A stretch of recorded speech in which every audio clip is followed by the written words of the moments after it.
Hello everyone, welcome to our Mother's Day special. I have Lucy Wiley with me this evening, and she is a senior team leader in Wales, and she's the winner of our Mother's Day competition, but I'll give you some more details about that in a little while.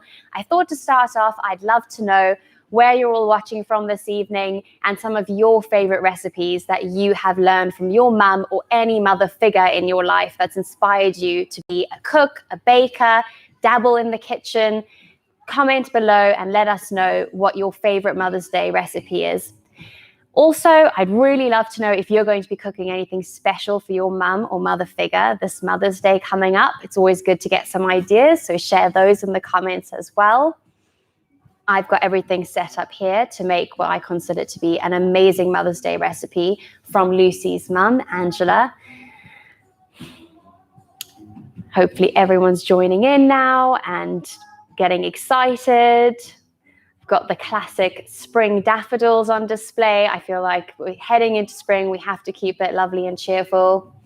And if you're listening to our great background music, we've got some ABBA and Dr. Hook, which are Angela's favorite musicians.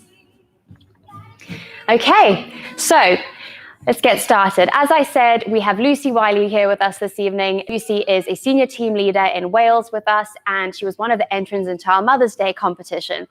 Basically, this competition was to send in a recipe that you learned from your mum or from a mother figure in your life and that you still make today and has a really lovely story or memory attached to it. But I'm not going to get too involved in this side of it. I'm going to be making this recipe in a minute. But first, I'd love Lucy to introduce herself and to tell us the wonderful story attached to this very special recipe. Lucy, over to you. Oh, thank you, Jules. And firstly, I just wanted to say thank you so much. I'm so delighted that my mum's recipe has been chosen for this competition. It's just meant such a lot. So my name is Lucy Wiley. I'm a senior team leader in South Wales, and last year I did a Facebook post about mental health awareness. Unfortunately, when I was young, I lost my mother at the age of 8. And when COVID hit and the pandemic was coming, I started to get worried about people around me. So I did a post about mental health awareness. And then, you know how Facebook works. If someone comments on your post, it sort of resurfaces. And it resurfaced back in September. And it got me thinking about when I was a little girl and about that time.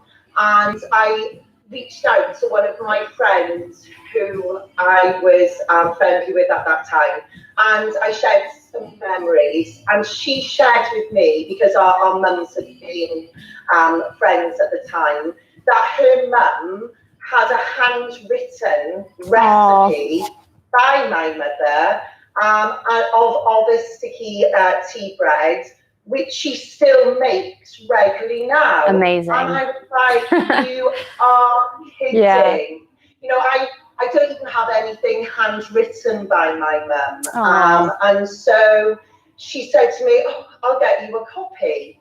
And so I eagerly awaited, and 2 days later, Auntie Jen actually sent me, I've actually got it here, I've actually framed it, it's so precious. That is so lovely. So a 40-year-old recipe that's handwritten by my mum. Amazing. And so first thing I did, as you would, I decided to jump on into a Facebook Live. Why not? For the very first time. Yeah. And what was so lovely for me is, of course, the children got to taste their grandma's Yeah, that's so lovely. Time. You know, such a special moment. But also for me, it was giving it to my dad, because of course my mum was young when she passed, and it was, you know, a very special thing to see Dad try this cake. But he did tell me off, because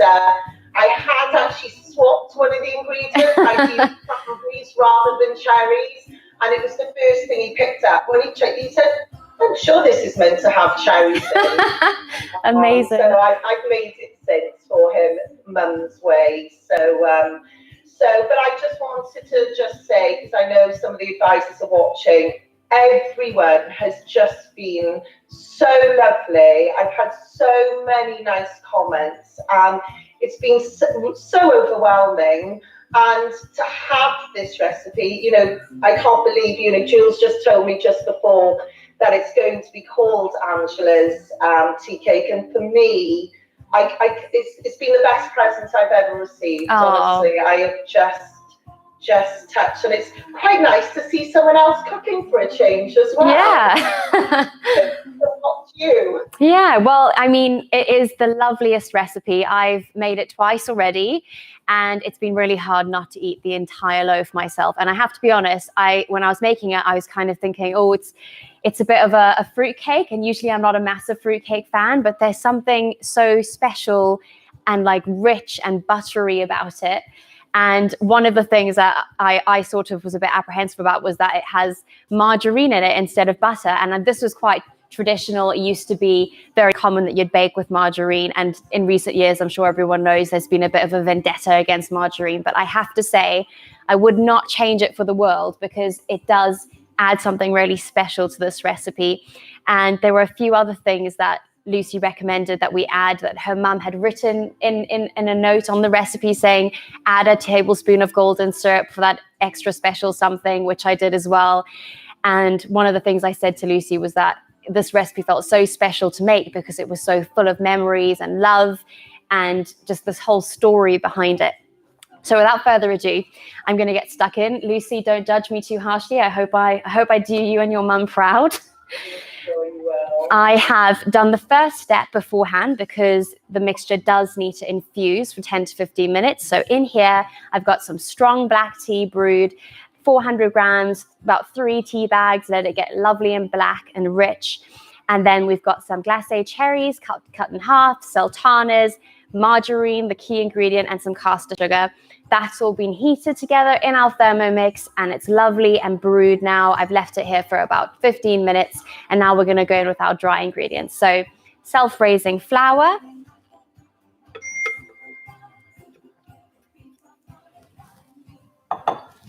mixed spice adds a lovely sort of fragrant spiciness, like reminiscent of gingerbread, but honestly so much nicer than gingerbread. Pinch of salt, bicarb, and the ever important golden syrup. I'm sure when I was making this the first time, I absolutely did not measure my golden syrup. I just glugged it in because I just imagine that's what you do when you love a recipe and you know it well. Do it by eye.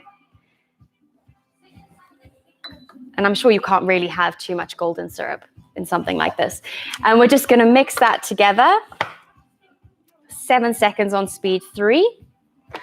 And it's going to go into our prepared loaf tin. So I've prepped my loaf tin over here, and I have my oven preheated to 170 degrees. And that's going to bake for about 50 to 60 minutes, just until a skewer inserted into the center comes out clean. This looks absolutely lovely. It actually has this really cool foamy quality, almost like honeycomb when you add the bicarb. So that's going into our loaf tin. Looks absolutely perfect.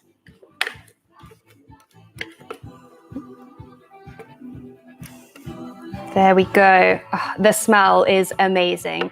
It just has that smell of like comforting home baking, doesn't it? So there it is. And now I'm going to pop this into the oven, but I do have the one I made this morning to show everyone.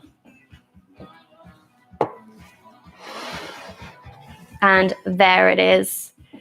Lucy, I hope you can see it. I will hold up some. It does look absolutely beautiful. Really rich. I've obviously cut the biggest slices imaginable. I'm sure someone else would be a bit more moderate. And I thought I will live just butter a little piece and take a bite, because you can't fake the reaction to something that's delicious.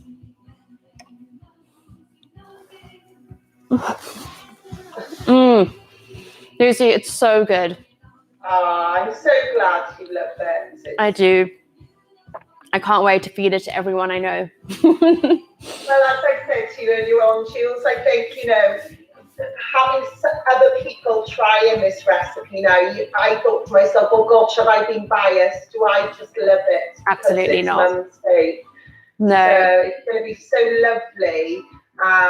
You know, I've got a sister in Hong Kong, and she's got a Thermomix, and it's just going to be so lovely that she can go on her Thermomix and make a cake. You know, it's just amazing. I literally can't stop eating it.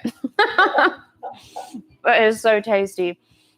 I did say to Lucy, the best part about this is that everyone watching will be able to make Angela's sticky tea bread, because it will be coming out in our next Cookie Do collection on the 16th of March. So keep an eye out for it. Give it a try. It is absolutely delicious, as you can see by me scoffing it right here. Lucy, thank you so much for being a part of this, and thank you so much for sharing your mum's amazing recipe with all of us. Honestly, thank you so much, and also thank you to everyone sort of who's involved in Thermomix as well, and all my friends. You know, there's been just so much support and love, and especially at a time like this, it's so appreciated. So thank you. Thank you. Thank you so much, everyone. I hope that you enjoyed this, and I hope that you go away super excited for the 16th of March, when you can try this delicious tea bread for yourselves. And I hope that you will have a wonderful Mother's Day with the woman in your life who mattered the most.